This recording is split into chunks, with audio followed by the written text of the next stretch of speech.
And we don't often go track by track. In order. We usually try to start track by track, and then it just kind of gets jumbled along the way. Yeah, I so gotcha. we started with a single. Yes. Our intention Yes. is now to start with track one and move on. Yes. We'll see how long that lasts. Right. Yeah, Right. okay. I say our intention. That's but good. we'll at least get it started that way, Yep. Bill. It's almost kind of an intro. Technically, It is. technically track Yes. one? Yes. Because it's yeah. kind of a lead-in to It still. is. It's almost kind of an intro. Yes. Right. Yeah. It's sort of a intro verse. like an overture. Yes. There you go. For Thank a great you. That's opera good, or that's or- very good. Yeah, Yes. that'd be I great. like it. So I love this because from the first notes, Stephen, and no exaggeration here, it just captured me because it's called Welcome to the Wonder. And it's all about that wonder, and for me, the boyhood wonder that we lose when we become adults. Yeah. It recaptured that with images, took me right back to standing on the beach as a kid and looking up at the sky and just feeling the wonder fill us. Yeah. And I think we need that. And then remembering things like, well, maybe your first traffic infraction when you got pulled over by the police. And I was thinking about that at 17 on Longboat Key when we were able to focus attention on the wonderful computer in the cop's car, and he started laughing at us and let us go. And then that time in college when the FHP came and pulled a ticket, things like that. Home, and I thought he was just being really nice to me, and he smiled and handed me a $200 speeding ticket, things like that. So before we get back to the serious, Yes. do you remember any of your first traffic infractions when you were a boy? Oh yeah! Wow. Thank you. I remember being pulled over. I was 16. I'd just been driving a little while, and I was pulled over driving home. My dad had a music store, Chapman Music, all while I was growing up, and he had a lot of back trouble. And when I was around 16, sometimes his back would give him trouble, and he would literally be bedridden for sometimes days and even weeks at a time. And but we sort of lived growing up hand to mouth. I mean, he'd go to work at his little music store, teach his guitar lessons, sell a few guitars, and we never went without. But if he shut the store, it was kind of bad news. And I was 16, his back went out, and he had me go. As soon as I finished my school day, I would drive to his music store about 30 miles from our home and open his back was recovered, his guitar lessons, and then close up the shop. And I did that for a couple of weeks for him while his back was recovering. And I was, I think, 16.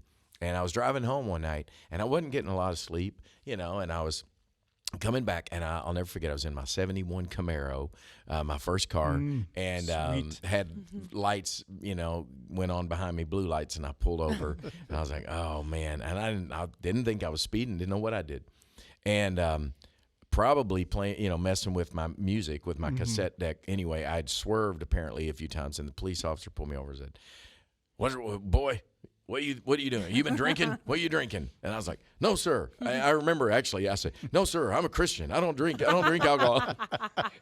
And he said, why are your eyes so red? And I said, well, it's a long story, but my dad's back is down, and I've been running my dad's music store, and I'm just tired, and I want to go home. And he shined his light around for a while. I still don't know if he believed me, but finally he let me go. He's going to haul me. I didn't actually get a ticket that particular time, but that was a scary experience. I thought he's going to haul me in, and I don't even know what I was doing. Well, that is awesome, and but the sense of wonder that you capture just right from the beginning of this that leads into Still, which I won't steal Dave's thunder on that, but I want to hear it for just a second. But I do want to make one point. I think that today, people looking to the Christian faith for what's missing, I think that wonder is a key component of that. Is there any wonder left in the world? Absolutely. Yeah. Well, and I think that is one of the things that I have wrestled with as you go further on your faith journey, and life is hard, and you walk through some really dark places, and that childlike wonder, that kind of can get beaten down and beaten out of you with just the hard things in life. And then I think one of the things, for sure with this, even and all that's happened in our world in the last few years, even took another blow at that sense of wonder of life. And being a personal, just something that I struggle with. I watch my grandkids, run into the house, and they've got such that wide-eyed wonder. That I really was wrestling a lot with that. And actually, you mentioned Dave Barnes that you were going to be talking to him. So Dave came over here to this studio where we're sitting one day, and I said, hey, I want to write a song with you.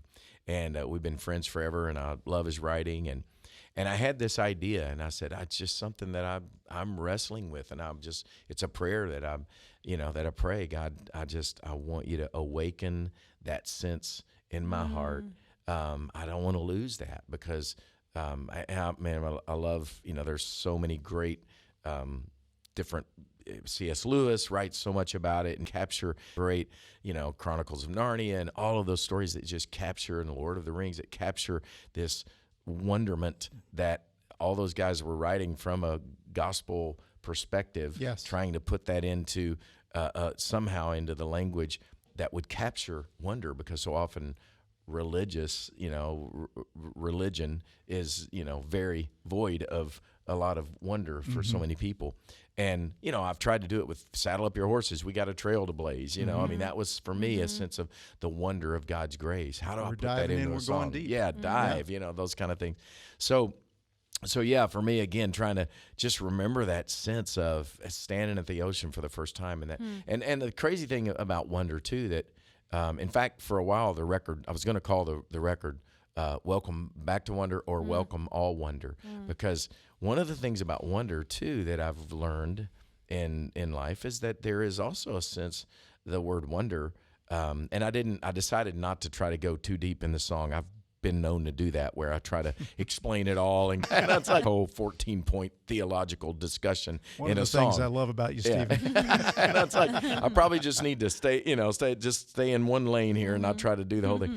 But the idea that wonder is really a two-edged sword, because there is the other side of wonder of, I really wonder if I'm going to survive this. I mean, that use of that word, I wonder if we're going to make it through it. I wonder what in the world God is doing right now. And so there was kind of this sense, and I had a lot of conversations with my pastor and friend and brother, Scotty Smith, who really has been my mentor for many years, about that word wonder. And we talked about the two sides of that, and the wonderment on both sides of just this incredible sense of awe, and then this sense of, boy, I wonder how we're gonna survive.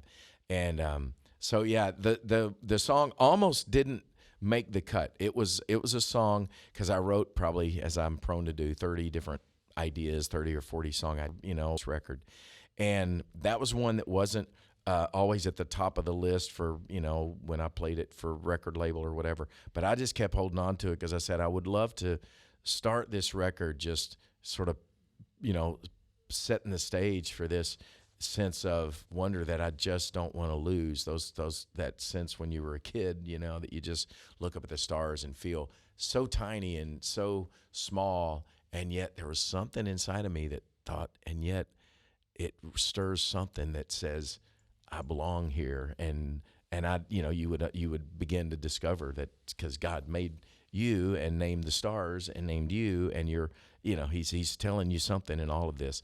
I want to set the stage with that, but I didn't know how. Is it a whole song? And so it was actually the guys that helped me produce that song, Brian Fowler and Micah Kuiper. We were together, and Brian called me one night. I said, I think I got it. He said, I don't want that song. You can't lose that song.